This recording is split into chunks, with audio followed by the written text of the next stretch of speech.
Welcome again, everybody, to the Sports Zone Chicago Barely pregame show. You're watching us live on both the Chicago Sports Zone app and on Facebook, as well as YouTube. I want to bring in our guest host, or I should say co-host, Ivan Vargas. Ivan, good afternoon on a 2 o'clock late start. I know they threw us for a loop, huh?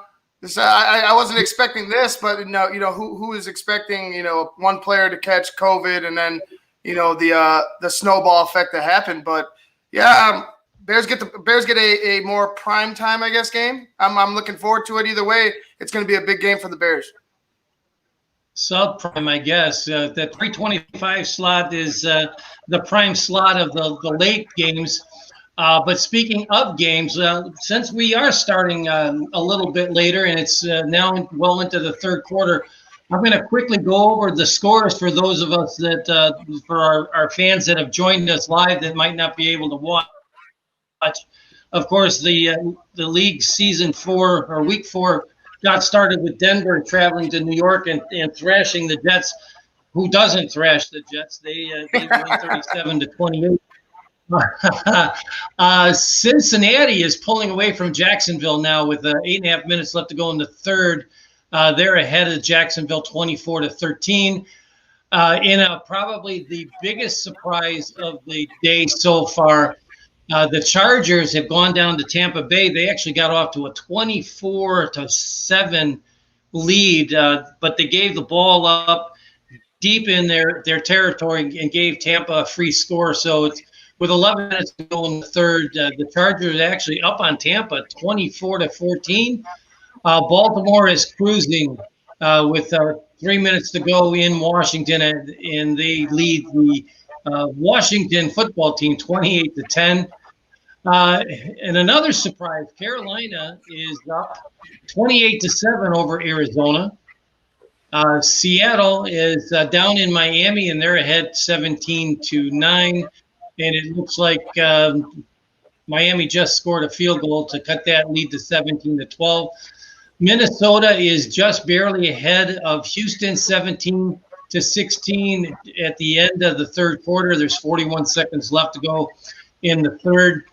And then there's two big blowouts going on in the league right now. Detroit got off to a 14-0 lead over the New Orleans Saints, but the New Orleans came absolutely storming back, have scored the last 35 unanswered points and lead with 7 minutes to go in the third period, 35-14.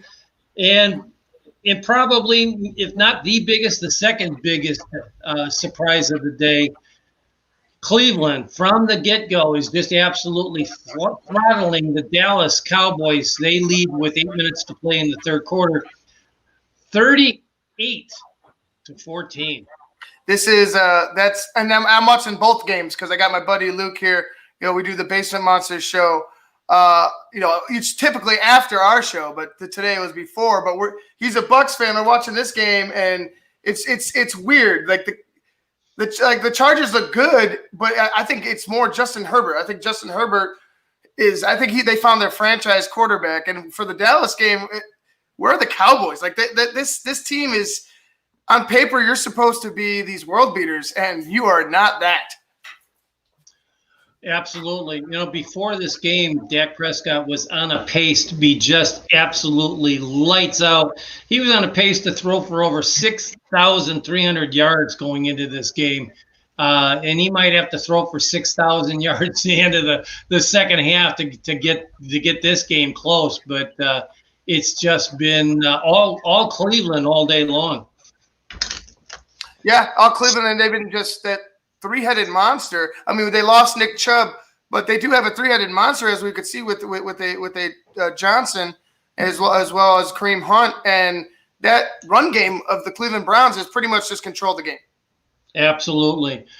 Well, we've got some Chicago Bears stuff to talk about here. Oh yeah. So it's only a half an hour show. We're already 8 minutes into it. Hey, the Bears are 3-0. No apologies. It doesn't matter how we get there as long as we are at 3-0. And it was another case last week of the Bears falling behind early And often we had another Mitch Trubisky sputtering on offense. He did lead them down on 2 drives early in the first half, but they missed a field goal and they settled for a field goal. But then they went 3 and out. They did score a touchdown in the second quarter. Then they went 3 and out again in the at the end of the first half, and that set up the Atlanta Falcons well for the second half of the game. It did, and the thing about Mitch is it just never got done.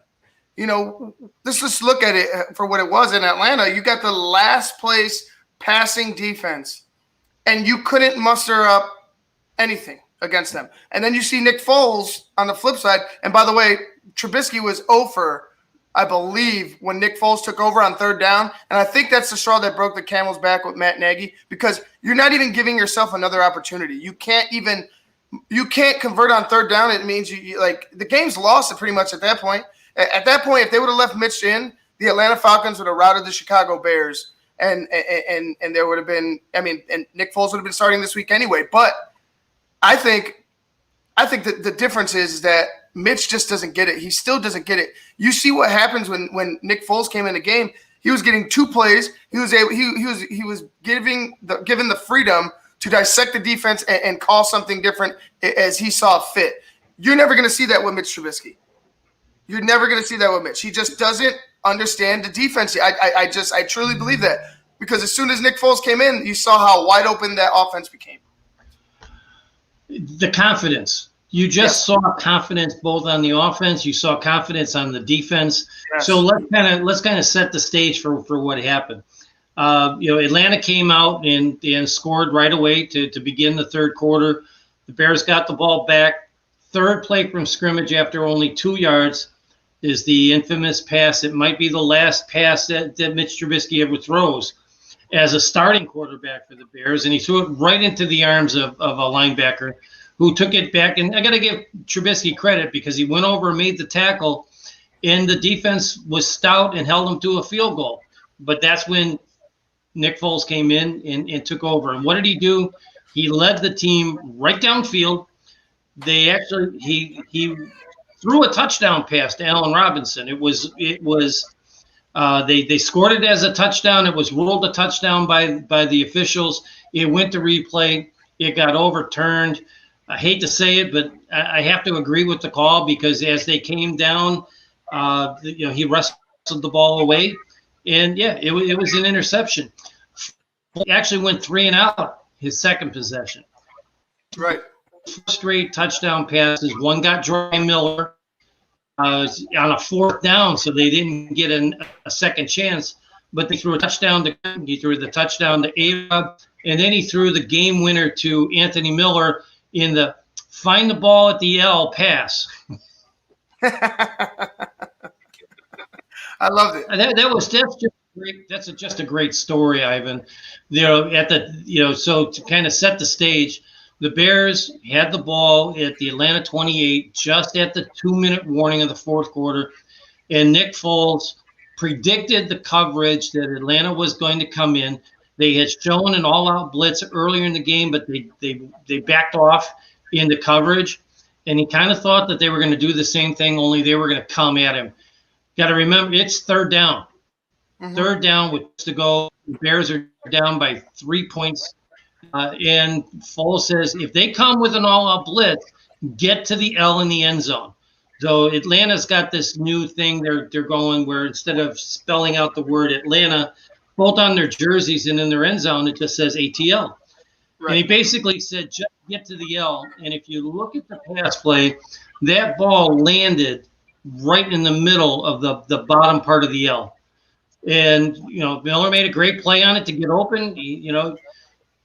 Foles held on to the ball as long as he could. He got creamed on the play, but he threw the ball right where it needed to be. Bears win, but at least we didn't have to go through the heart-wrenching last minute where we have to prevent the touchdown, because thank goodness Tayshaun Gibson grabbed an interception, and the Bears were able to fall on the ball. So on defense, 2 game balls. I got to give 2 game balls.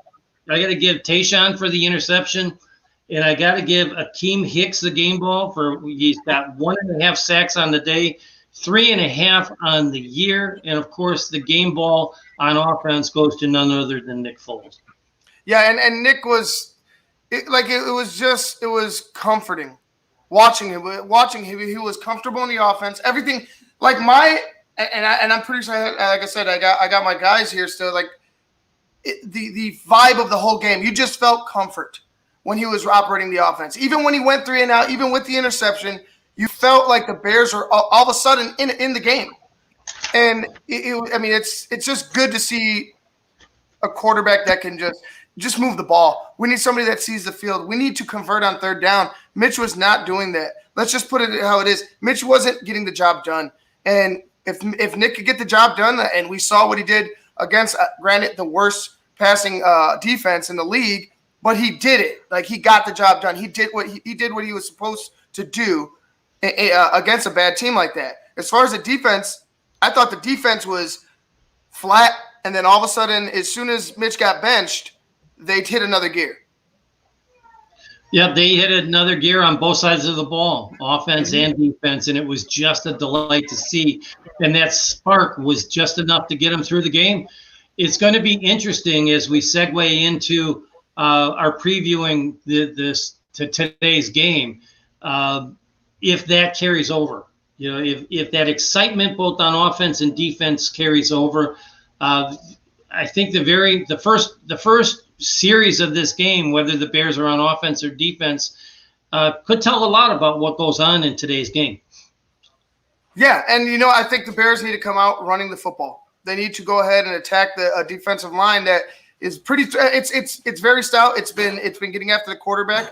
The defense as a whole, I think they went from Atlanta in the worst passing defense to Indianapolis in the best passing defense in the league in consecutive weeks. And I think the remedy to beat a good passing defense is running the ball and consistently running the ball and not breaking from that game plan. You need to wear out that defensive line.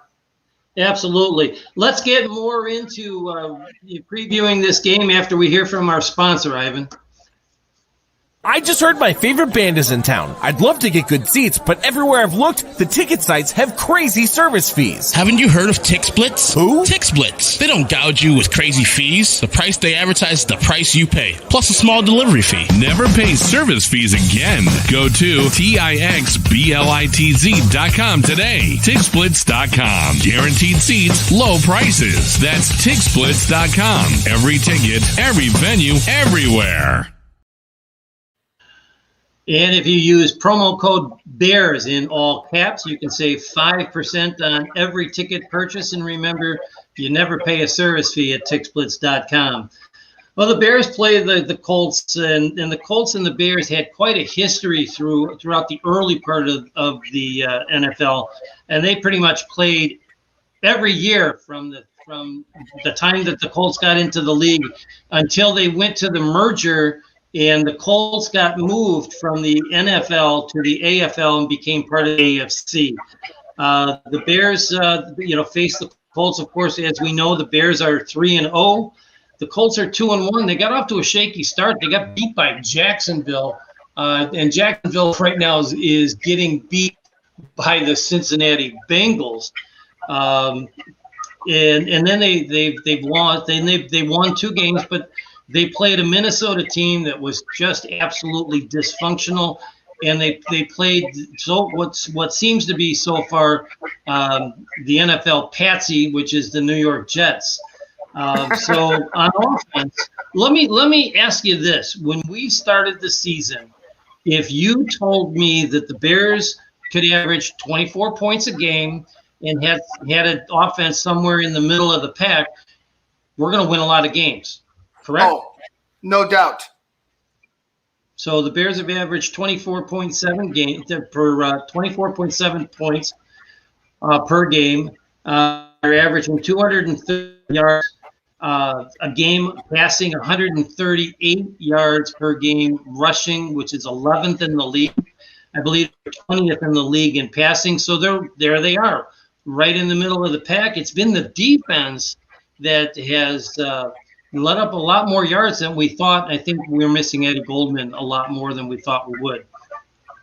Oh, that's no doubt. You need somebody to clog up that middle. And we've seen two old running backs gash us, and Todd Gurley, and in week 1 with Adrian Peterson. That's not good. That's not good, especially when you want to establish yourself as a dominant defense. You can't be gashed in the middle of your line like that. Your nose tackle is getting blown back half the time, or just not generating anything. And some of the linebackers are getting eaten up by that. They're getting swallowed up by the line coming down, trying to make a play, and they can't because their nose guard's been beat, and now they're swarmed. But as long as the Bears could find some way to generate pressure and contain this Colts attack with Nyheim Hines and Jonathan Taylor. Jonathan Taylor scares me today. He really does, because if they don't get pressure up the middle against Phillip Rivers and flush him left to right, and they're able to establish some type of rhythm, and then they hit you with the run with Jonathan Taylor, there's going to be hell to pay on that Bears line. Absolutely, and the key to this game is for the Bears to get off to a quick start, like they did against the Giants, because if you can get Phillip Rivers has not thrown for a lot of yards. He's only thrown for I think 3 touchdown passes, where the Bears have thrown for 9. Who would be sitting here in week 4 on the dawn of this week 4 game saying that the Bears are on pace to throw 45 touchdown passes on the year?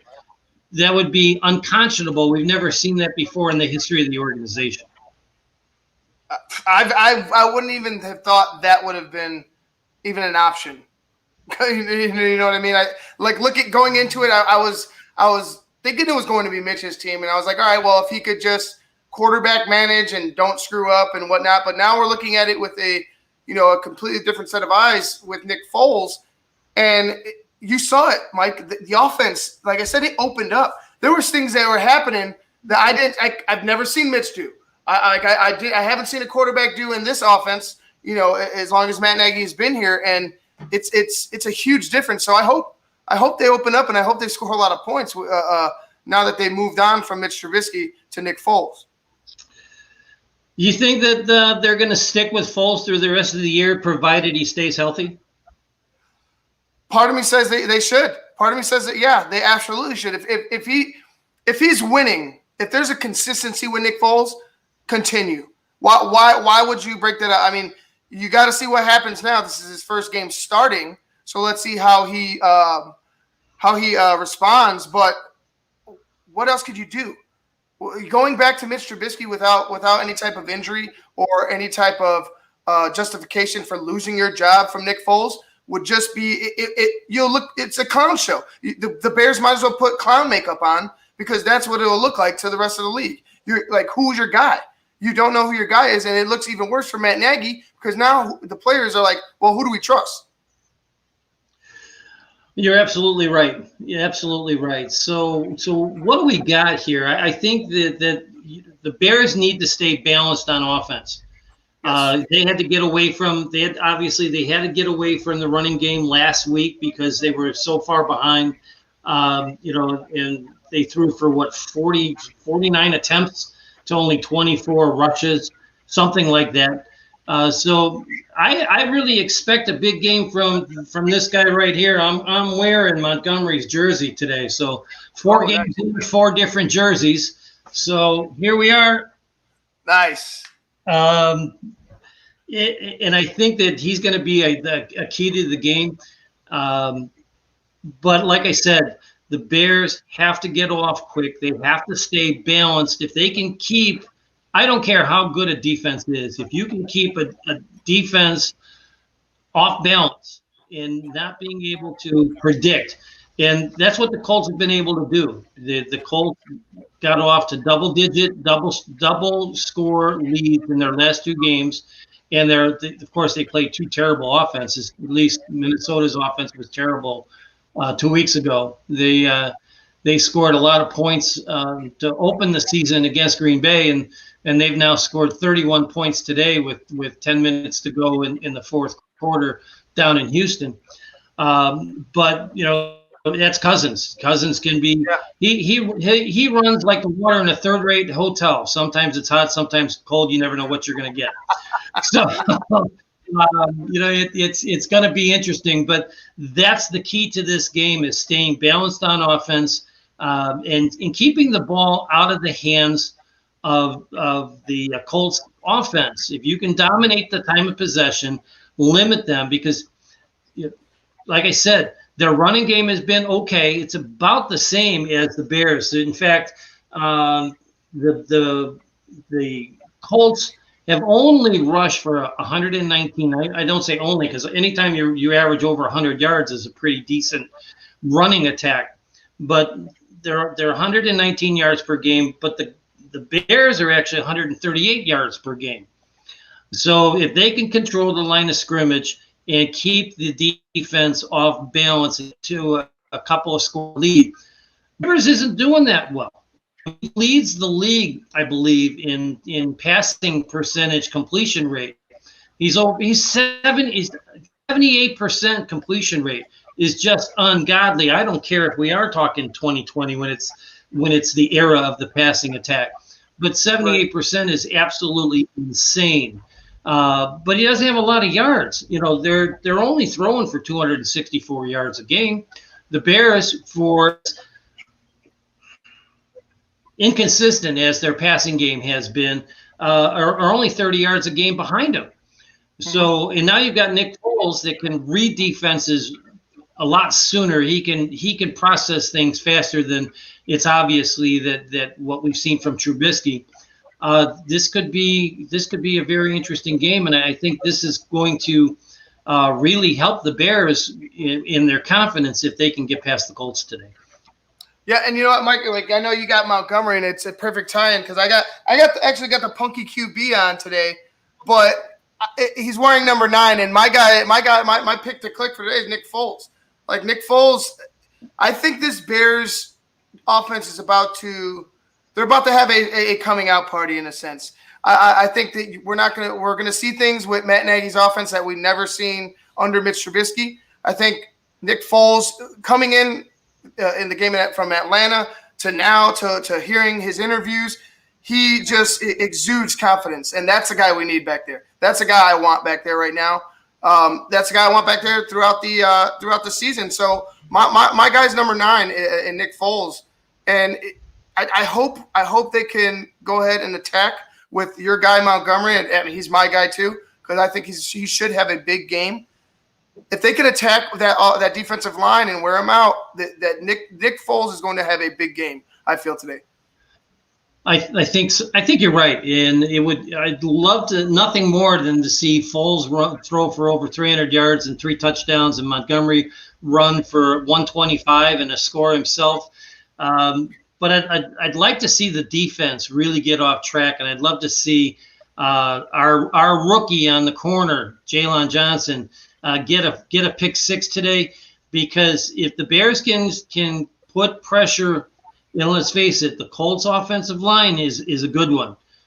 They've been amongst the best all season early in 2020. But if we can do a little, get some pressure on Philip Rivers and play some man coverage, because Rivers is not going to run. If you can blitz him and you can do man coverage and throw him into a mistake. Jalen Johnson gets his first pick 6 for the year. Before we get to our picks for the day, the inactive list came out, and I don't know if you noticed this, but the Bears elevated quarterback Tyler Bray to the active roster. Yeah, I saw that yesterday or the day before. He's on the inactive list today, along with Sherrick McManus, who's been dealing with, I believe, a hamstring. Arlington Hambright hasn't seen the field at all yet so far. Riley Ridley, again, is on the inactive list, as well as nose tackle Daniel McCullers and running back Artavis Pace. So those are the inactives for today's game. And that leads us to our last segment of the day. The pick is in. So I'm going to let you go first. Ivan, what do you got for the game? Because I want to give you a reason for what my score is on my pick. Okay, and honestly, we're not too far off, Mike. But I feel like this Bears team has found some type of a resurgence because of what happened to Mitch Trubisky. Because I think they are a close-knit group, and I don't think the defense. I don't think that they like the fact that they were underachieving as a whole. Like the entire team was underachieving, I would say, through those first two games, and they were lucky. Well, the first three games, well, 2.5, I would say, but I would say they're lucky to be 3-0. I'll take the 3-0, but I think that this team has something special in them to come back, from Detroit, to come back from Atlanta, and we were all sitting here thinking it was a wrap against Atlanta. It took the entire team. It didn't just take Nick Foles. It took the entire team. And when we talk about Indianapolis, I think or talk about going back to Soldier Field and talk about playing the Colts, I think this defense is the reason that they're going to go ahead and be allowed to score 30-plus points, because you saw what happened when the change was made last week with the defense. Pressure began to come. They started dialing it up at a rapid pace, and you saw what you pretty much bottled up that Falcons offense that scored 26 points, unanswered pretty much in a sense. And it was good to see them get going. But I think it's going to be the defense. My pick is Bears 32, Indianapolis Colts 17. Awesome. I think you're right. I think the Bears are going to win. I think it's going to be at least a 2-score game.